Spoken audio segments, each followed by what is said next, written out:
Welcome दोस्तों, स्वागत करता हूं आपके अपने चैनल वाईफाई नॉलेज में। तो देखिए, जैसा कि आज हम लेके आए हैं फिजिक्स के चैप्टर में से द रिफ्लेक्शन ऑफ लाइट, प्रकाश का परावर्तन। इसमें हमारा बहुत से ये इम्पोर्टेंट है क्लास 10th और 12 के छात्रों के लिए। तो इसमें दिया है उत्तल दर्पण के लिए वक्रता, त्रिज्या तथा फोकस दूरी में संबंध। मतलब कि एक प्रकार से आप लोग समझ लीजिए कि R बराबर क्या, F बराबर R/2। इसी सूत्र का हमें निगमन करना है। क्या करना है? निगमन। तो हमारा फिर से क्वेश्चन देख लीजिए।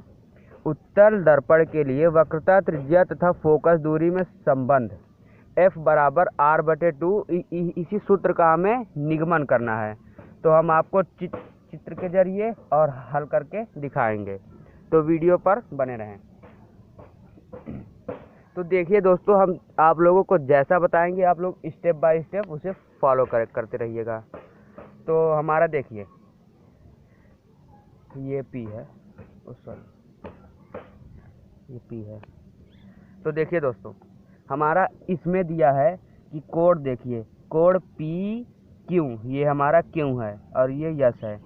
हम आपको पहले कुछ बता दे रहे हैं कि AB ये हमारा मुख्य अक्ष है और ये मुख्य अक्ष के समांतर चलने वाले प्रकाश की किरण परावर्तन के पश्चात अपने उसी मार्ग मतलब कि परावर्तित हो जाती है और मुख्य फोकस से निकलती हुई प्रतीत होती है और वक्रता केंद्र की ओर, मतलब हम वक्रता केंद्र को C से प्रदर्शित करते हैं। देखिए, यहाँ से यहाँ तक की दूरी को F से और यहाँ से यहाँ तक की दूरी को R से प्रदर्शित करते हैं और वक्रता केंद्र की ओर जाने वाली प्रकाश की किरण परावर्तन के पश्चात अपने उसी मार्ग में वापस लौट आती है, जैसा कि एरो के माध्यम से आपको बताया गया है।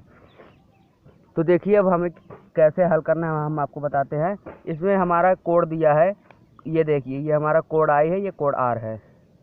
PQS और SQK। तो यहाँ हम लिखेंगे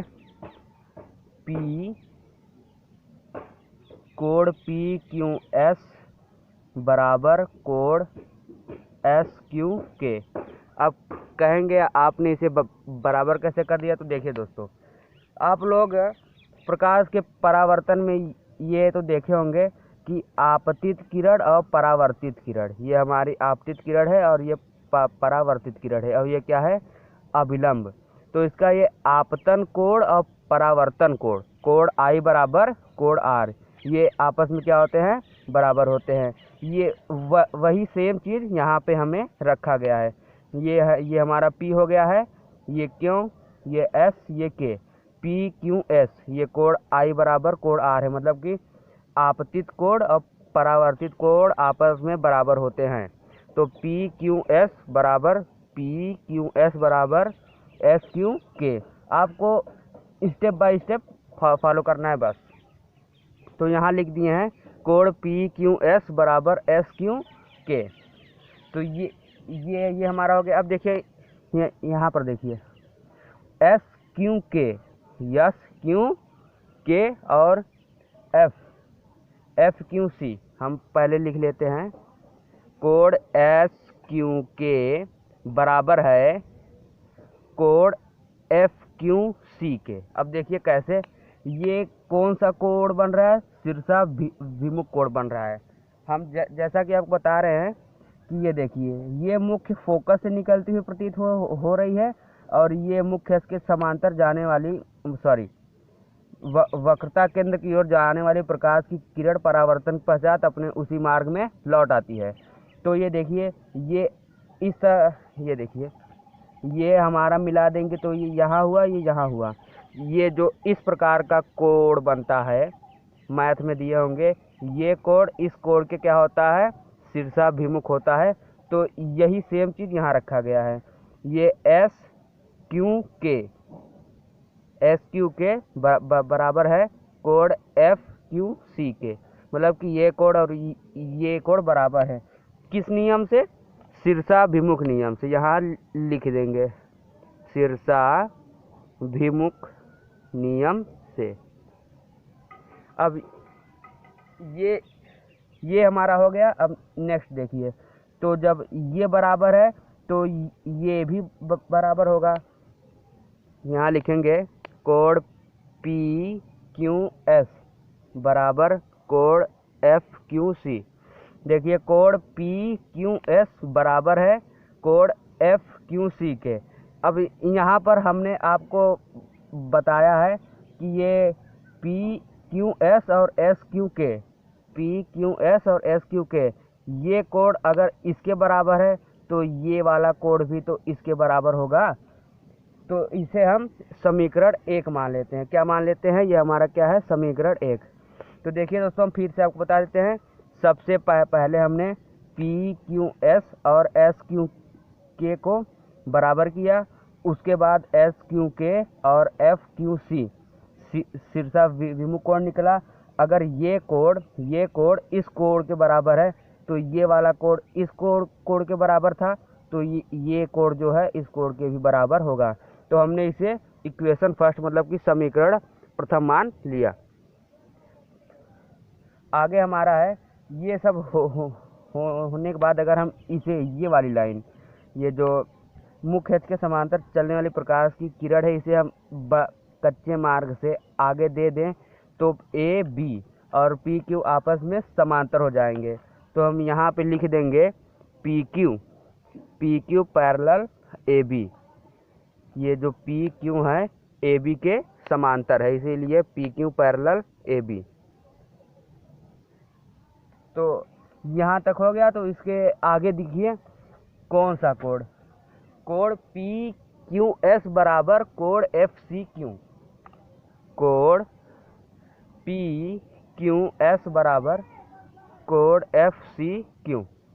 अब देखिए कोण पी क्यू एस किसके बराबर है? कोण एफ सी क्यू के। अब ये कैसे हुआ? तो देखिए दोस्तों, आपने ये मान लीजिए ये दो समांतर रेखाएं हैं, ये तो देखा ही होगा आप लोगों ने। तो देखिए दोस्तों, ये कोण जो है, ये कोण इस कोण के बराबर होता है, ये कोण इस कोण के बराबर होता है। तो यही सेम चीज़ देखिए, अगर इसे हम आगे बढ़ा देंगे तो ये देखिए ये कोण ऐसे ये यहाँ दिख रहा है। तो ये वाला जो कोण है ये,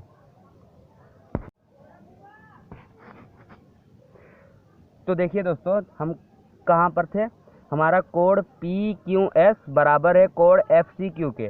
देखिए कोण पी क्यू एस और किसके बराबर है? कोण एफ क्यू सी के।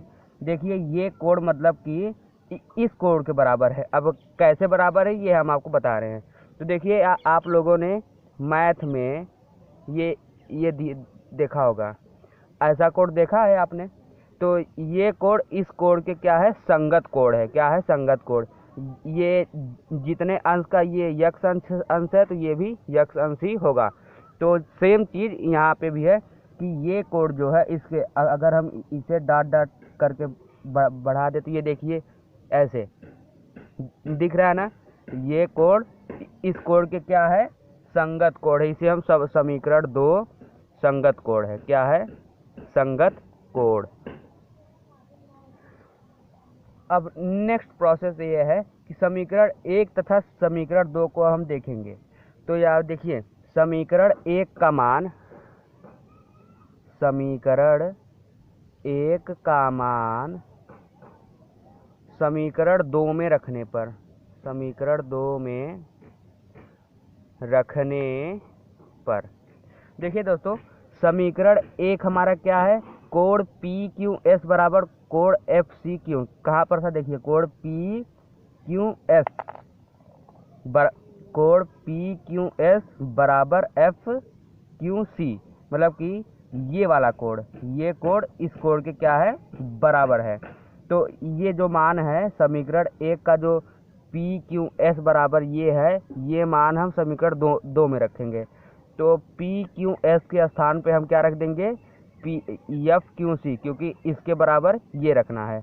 तो यहाँ रख देंगे एफ क्यू सी बराबर कोड F C Q, F Q C बराबर कोड एफ सी क्यू। देखिए यहाँ पे एफ कहाँ पर है हमारा, एफ क्यू सी बराबर एफ सी क्यू, मतलब कि ये कोड और ये कोड क्या हो गए हमारे आपस में बराबर हो गए।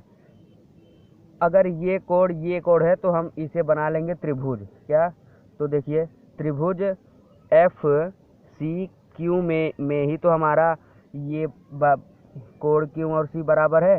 तो त्रिभुज एफ सी क्यू में अब हम देखेंगे, जब ये और ये बराबर हो गया तो अब हम देखेंगे त्रिभुज एफ सी क्यू में।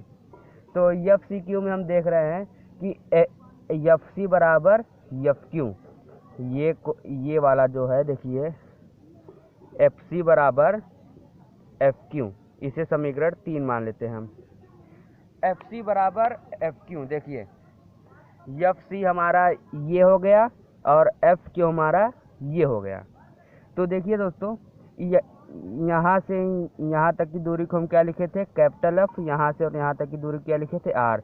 और देखिए क्यू एफ और एफ सी ये जो होता है, ये दोनों आपस में क्या होते हैं, बराबर होते हैं, ओ एफ बराबर एफ सी। तो यहाँ पर हमारा दिया है एफ सी बराबर एफ ओ, एफ सी ये है और एफ ओ ये है, ये हमारा क्या है, बराबर है। तो अगर एफ सी बराबर एफ क्यू है, हमारा समीकरण 3 है। अगर दर्पण का द्वारक हम अत्यंत छोटा कर दें, आप लोगों को लग रहा है कि ये लंबा प्रोसेस, लेकिन ऐसी कोई बात नहीं है, बस वीडियो को ध्यान से देखते रहिए, सब समझ में आ जाएगा। यदि दर्पण का द्वारक अत्यंत छोटा कर दें तो हमारा बिंदु क्यू जो है दर्पण के ध्रुव ओ से बहुत समीप स्थित होगा। यहाँ ये दर्पण के ध्रुव ओ है, इसके बहुत समीप स्थित हो जाएगा। तो देखिए हम यहाँ पे लिखते हैं, यदि दर्पण का द्वारक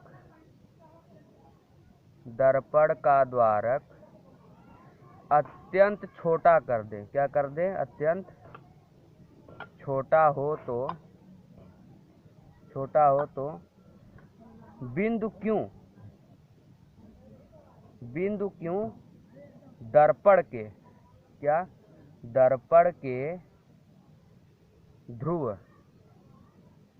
दर्पण के ध्रुव क्यों से बहुत समीप स्थित होगा। क्या होगा, बहुत समीप स्थित होगा। यदि दर्पण का द्वारक हम अत्यंत छोटा कर दे तो यह दर्पण के ध्रुव पी क्यू जो है, ये पी के अत्यंत समीप स्थित होगा। तो अगर हम ये कर देते हैं तो हमारा हो जाएगा अर्थात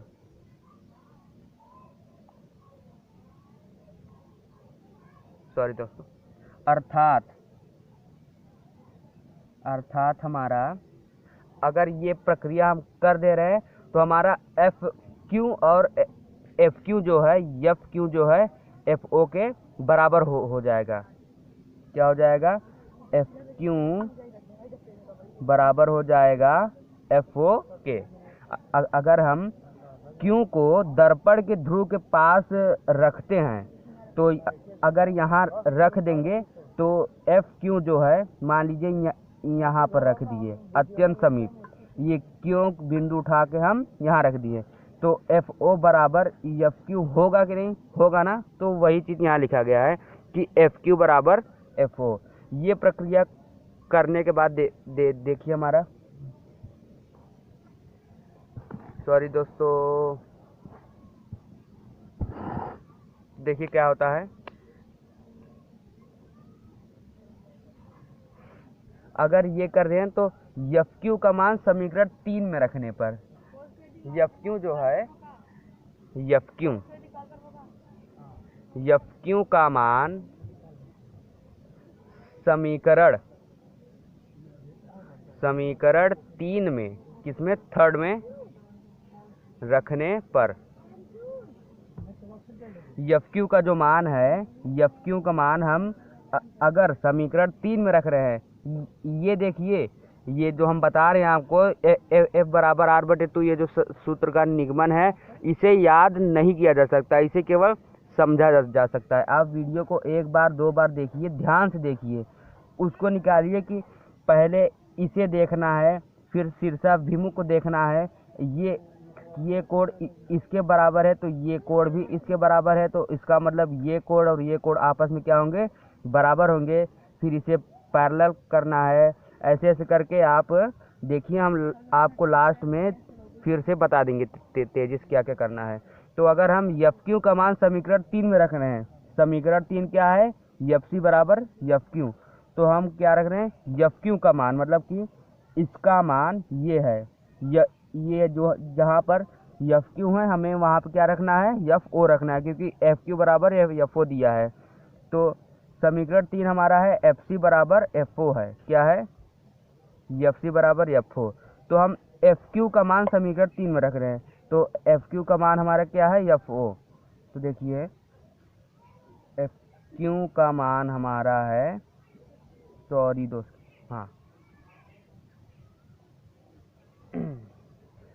एफ क्यू का मान ये है समीकरण 3 में, एफ क्यू के स्थान पर ये क्यों है, यहाँ पे ये क्यों है, सॉरी। तो एफ सी, एफ क्यू का मान क्या है, एफ ओ, तो यहाँ लिख देंगे एफ ओ। अब देखिए, अब आ जाते हैं अपने चित्र की ओर। तो चित्र में हमारा दिया है एफ सी, देखिए एफ सी कहाँ पर है, देख के बताइए आप लोग। एफ सी, इसे देखिए, या ये लिख सकते हैं, या करके देखिए, या करके, क्या, या करके, या एफ ओ बराबर एफ सी, चाहे ऐसे करिए चाहे ऐसे करिए, कोई दिक्कत नहीं है, लेकिन ऐसे करने पर आसानी है कुछ। तो एफ ओ बराबर एफ सी, तो एफ ओ देख के बताइए कहाँ पर है, बताइए। एफ ओ देखिए, एफ ओ, तो एफ ओ को हम क्या कर किससे प्रदर्शित करते हैं, स्मॉल एफ से। तो एफ ओ के स्थान पे ये लिखा जा सकता है, देखिए एफ ओ, इनके मतलब कि दर्पण के ध्रुव और फोकस के बीच की दूरी को हम इससे एफ से, छोटे वाले एफ से प्रदर्शित करते हैं। तो यहाँ पर हम एफ लिख सकते हैं। देखिए एफ सी, आप लोग ये ध्यान रखिएगा कि ये एफ क्यू और एफ ओ और एफ सी ये आपस में बराबर होते हैं, क्योंकि हाँ ये बराबर होते हैं। तो हम इसे क्या लिख सकते हैं, ओ एफ, देखिए इसको हम क्या लिख सकते हैं, O F plus F C upon 2, क्योंकि देखिए ये अगर ये x सेंटीमीटर है तो ये भी x सेंटीमीटर होगा। तो हम हमारा देखिए यहाँ दिया है कि केवल एफ सी दिया है, तो हम एफ सी को O F plus F C लिख सकते हैं, क्योंकि ये और ये बराबर है अपान 2 करके। अगर हम इसे काट देंगे तो अब वापस में ये और ये हमें प्राप्त हो जाएगा। देखिए एफ ओ को हम यहाँ देखिए वक्रता त्रिज्या, ये एफ है, तो यहाँ से और यहाँ के बीच की दूरी को क्या कहते हैं, वक्रता त्रिज्या कहते हैं। आप हमारी अगली वाली वीडियो में वक्रता त्रिज्या और ये सब क्या है, सब आपका कॉन्सेप्ट क्लियर करा देंगे। तो वक्रता त्रिज्या हम इसे यहाँ पे आर अपान 2 लिख सकते हैं। देखिए एफ ओ को हम एफ से लिख दिए, क्योंकि ये है दर्पण के ध्रुव और वक्रता, दर्पण के ध्रुव और फोकस दूरी के बीच की दूरी को हम स्मॉल एफ से लिखते हैं, और दर्पण के ध्रुव और वक्रता त्रिज्या के बीच की दूरी को क्या लिखते हैं, आर लिखते हैं। तो हम यहाँ पे देखिए एफ सी को हम O F plus F C upon 2 लिख सकते हैं। तो हम यहाँ पे लिख दिए O F plus F C upon 2, और हम ओ और सी की बीच की दूरी को आर से प्रदर्शित करते हैं, आर से। तो यहाँ पे आर अपान 2, इसे हम ये या फिर 2f बराबर आर क्या लिख सकते हैं, 2f बराबर आर। इसी सूत्र का हमें निगमन करना था, किसका, इसी सूत्र का, कि ये जो है यफ जो है हमारा आर अपान 2, मतलब कि अगर इसे हम काट देंगे, आर अपान 2 काट देंगे तो ये और इसके बराबर होता है। देखिए एफ बराबर आर बटे 2, ये है। अगर देखिए यफ हमारा मान लीजिए ये 4 सेंटीमीटर क्या है, ये 4 सेंटीमीटर है, तो ये भी हमारा 4 सेंटीमीटर होगा। तो हम देखिए यफ बराबर क्या है, 4 है, और आर बराबर क्या है, 4 + 4 क्या होता है, 8, 4 + 4/2। तो हम यहाँ, सॉरी दोस्तों लगता है आप लोगों को दिख नहीं रहा है, हम यहाँ बता रहे हैं। देखिए F बराबर R/2। F हमारा क्या है, 4 सेंटीमीटर है, तो हम यहाँ क्या लिख देंगे, 4, और R क्या है, ये और ये 4 + 4 8/2। हम काट देंगे इसे, तो हमारा जाएगा 4 बराबर 4। यहाँ पे यही सिद्ध किया गया है कि F बराबर R/2, ये जो F है R/2 के क्या है, बराबर है। अगर वीडियो को अच्छा लगे तो शेयर जरूर करिएगा। Thank you.